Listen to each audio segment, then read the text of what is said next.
That's not how you play a flute. I got oil over my dankin' hands. That's a clarinet.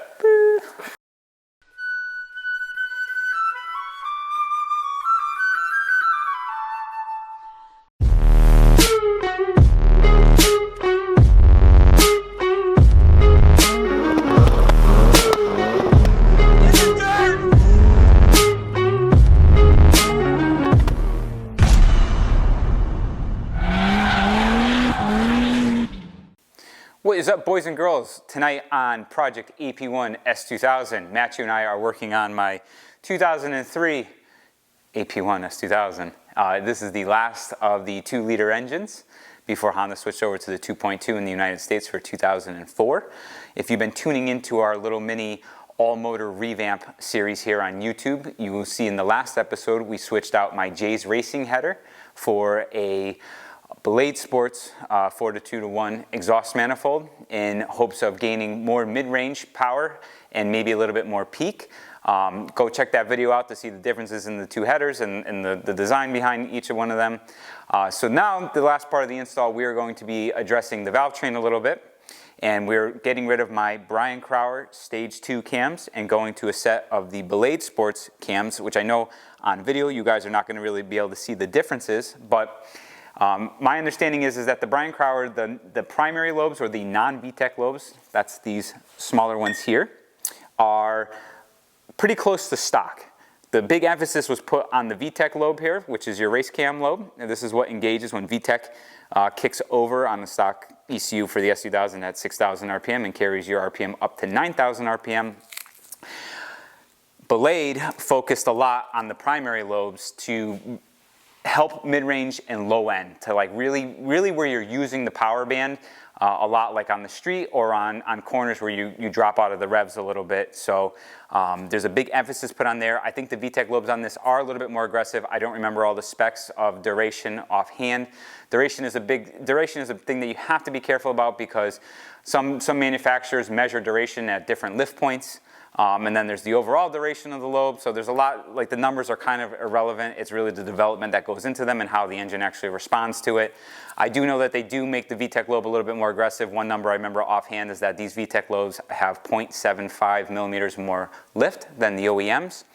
So just taking them off, giving a eyeball, they look pretty close to the same for the visible eye. I'm sure if I put a caliper on these, I would see the differences in the length of the lobes, but that's just maximum lift. The duration would be, I don't really have a means to measure that, but that's duration. For those of you who don't understand what I'm talking about, is how long the valve is open versus not being open, and then the lift is how far the valve opens. So the more lift, theoretically, the more air is allowed in, and the same thing with the duration. The longer the valve is open for because of the duration of the cam lobe, the more air that's going to be allowed in during that time. Quick overview of camshafts for those of you who are unfamiliar with them in general. Cams are kind of an archaic way of tuning a motor. I say this like loosely archaic, but it sucks having your cams tied to your crankshaft because you have limited you have limited degrees of tuning in the cam timing because the cams are tied to the crank. If you can have a camless engine and pneumatically fired valves where you can control the duration and the advance or retardation of the timing, that would be a superior way to make power everywhere. So by putting, let's take VTEC out of the equation, by putting a more aggressive camshaft in a non-VTEC car, let's like use my ITB Miata for an example. It uses traditional cams. It's a 4-valve per cylinder engine. So you have 2 intake lobes, 2 exhaust lobes per cylinder. Going longer duration, bigger lift, you create more overlap. And what happens is that bleeds off compression. So when the engine is spinning slower, that overlap is more noticeable. That's why my car has a very brappy idle, which sounds cool, but is not as street friendly. And also, I've lost power in the low to mid RPM range because that overlap is bleeding off compression, so you're losing power.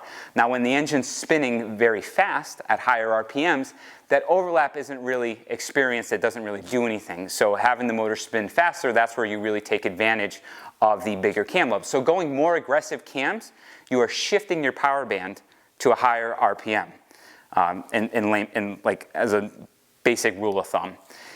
It is almost impossible to do cams and gain power everywhere. Now, introduce VTEC, which is an amazing system because you have small lobes for your idle and your around town drivability. And then in the higher RPM range where a race cam lobe is really going to shine, the bigger lobe kicks over, the VTEC lobe, and that gives you like an instant race cam. It's a really cool system. I think it's one of the coolest things ever made. I know it gets a lot of like Ricer comments about it, but the actual design of VTEC is really, really, really neat. So in my previous dyno on this car, I made 222 horsepower at the wheels and some torque, 146, 148, somewhere in that vicinity. I still haven't looked up the number, but the graphs will be overlaid on these videos. You'll see a dip in power at 4,500 RPM to 6,000. Now this happened because we lowered VTEC down to 4,500 at wide open throttle. Now there's a lot of debate on what's optimal, and even my good friend and I, when we were tuning the engine, we kind of had a debate, is the car making more power even with the dip because VTEC's engaged there? It may be, but there's also the time that it takes to get through that 1,500 RPM slot when you're flooring the car. So Alex at Ballade, putting an emphasis on the non-VTEC lobes, is saying that it's going to ramp up the car and kind of make power where the power starts to taper off on the stock lobes, like close to 6,000, which is when Honda intended VTEC to kick in, or the VTEC lobe to engage.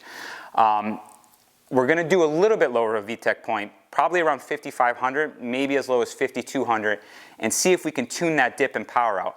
Now I will say this, when you floor the car around 4,500 with VTEC coming on, the cam feels very lazy. You don't get that VTEC bump where you really feel the power like being optimized. So I'm hoping to kind of make that transition like feel less lazy. And even Alex and I like talking about cam design and how this is going to impact the engine and how it actually performs in real world performance.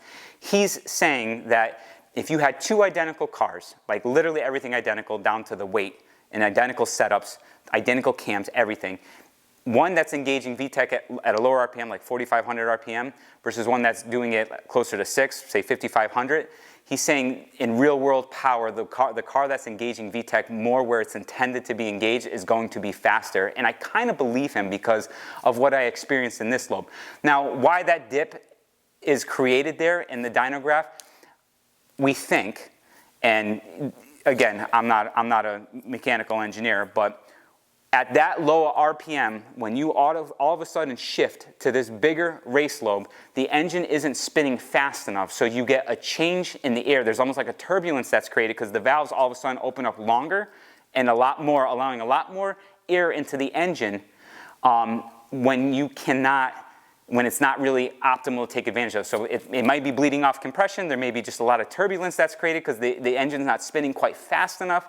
But either way, I don't like that dip there. So I'm kind of like really excited to see these cams tuned properly if I'm going to be able to take advantage of the low end, having a more aggressive primary lobe, and then have that transition into VTEC be kind of how it should be. So overall, I think the car is going to do better.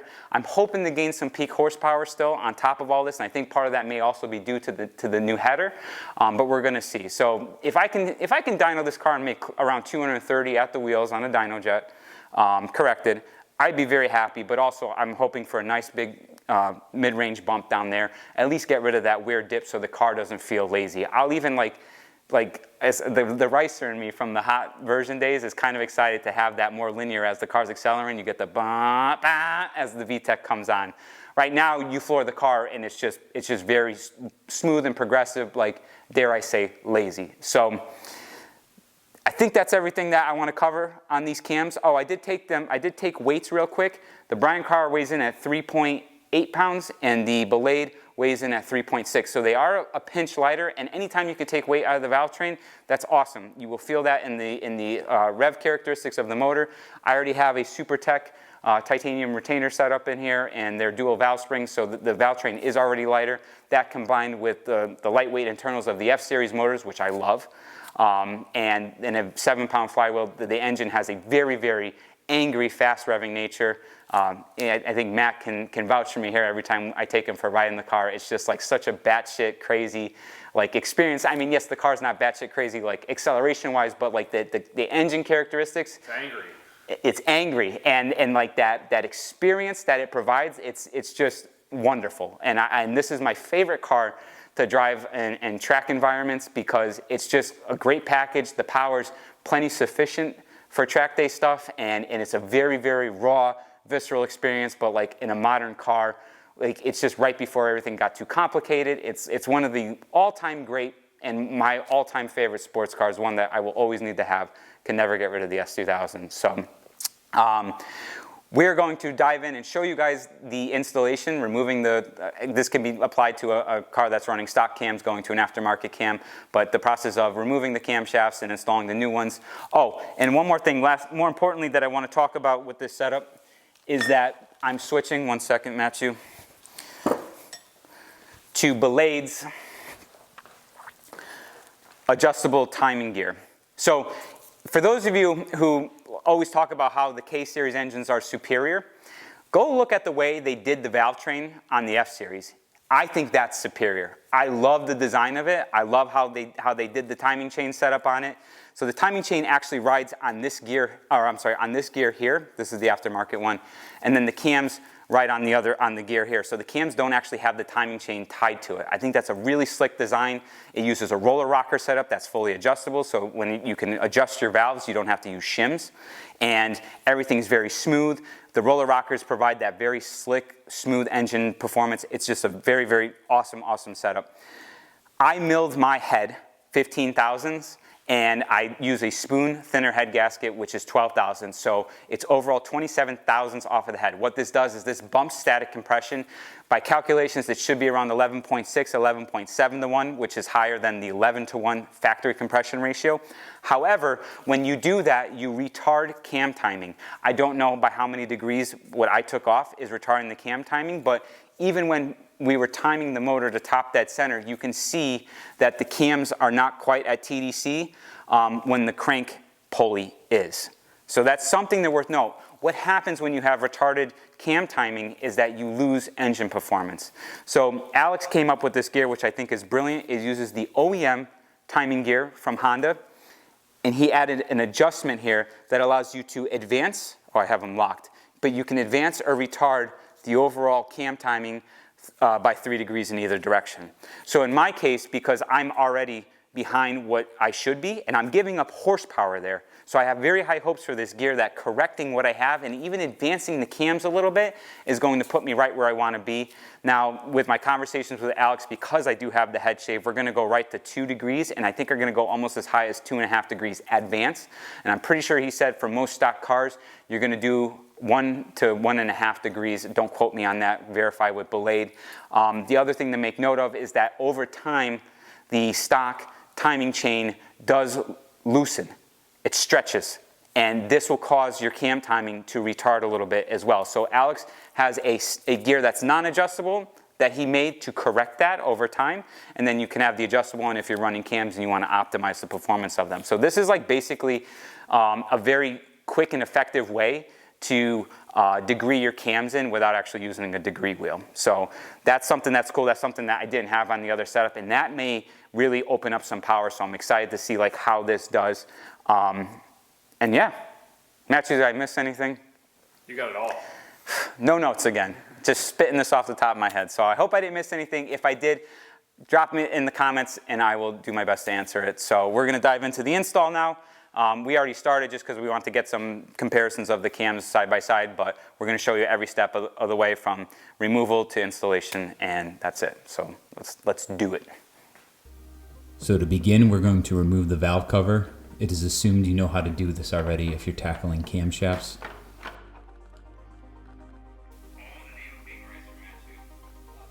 Here we're setting the engine to top dead center, followed by removing the timing chain tensioner.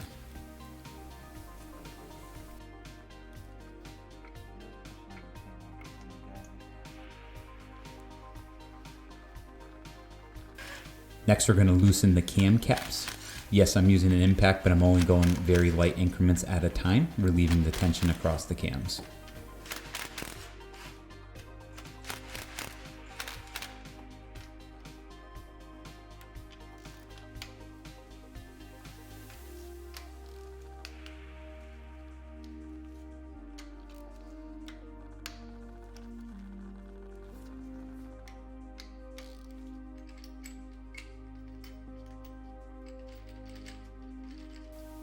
With the cam caps removed, the cams can be removed freely from the engine.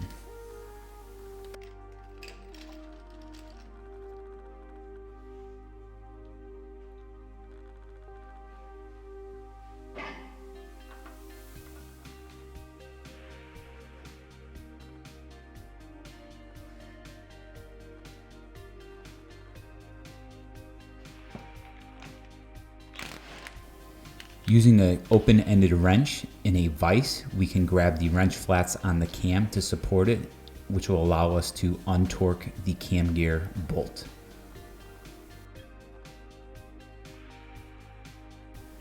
Be careful not to drop the woodruff key that holds the cam gear in place.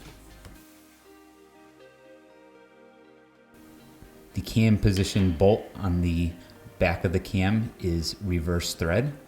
So it's righty to loosen, lefty to tighten.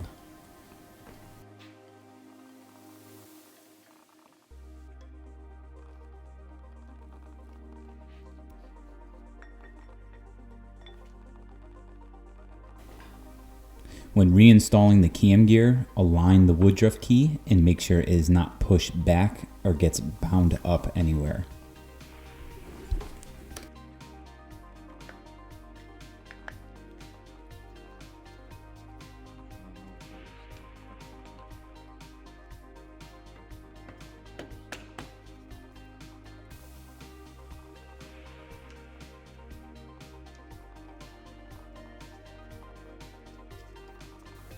Here, Matthew and I are torquing the bolts back in place. The bolt on the back, if memory serves me, goes to 36 to 40 foot-pounds. Remember, that one's reverse thread. And then the cam gear on the front is torqued to 87 foot-pounds.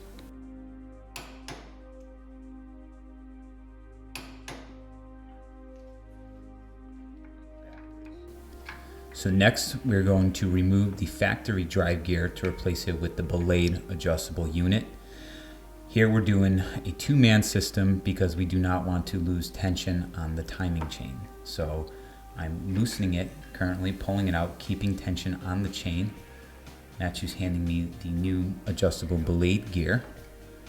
And I'm going to, as gracefully as possible, get this back into place and try not to drop anything down into the engine because that will just be a nightmare to retrieve.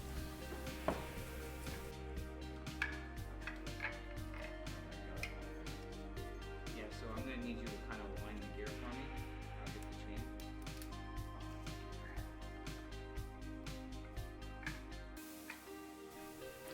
So next we're going to reinstall the new Ballade camshafts. We're going to try to set the gears as close as possible to top dead center. Don't forget to oil the cam lobes as well as the cam journals so there's lubrication in there upon startup. Next, reinstall the cam caps in the same exact order that you have removed them. We're going to torque them down in a 3-part sequence to their final torque value of 16 foot-pounds. Follow this torque sequence here.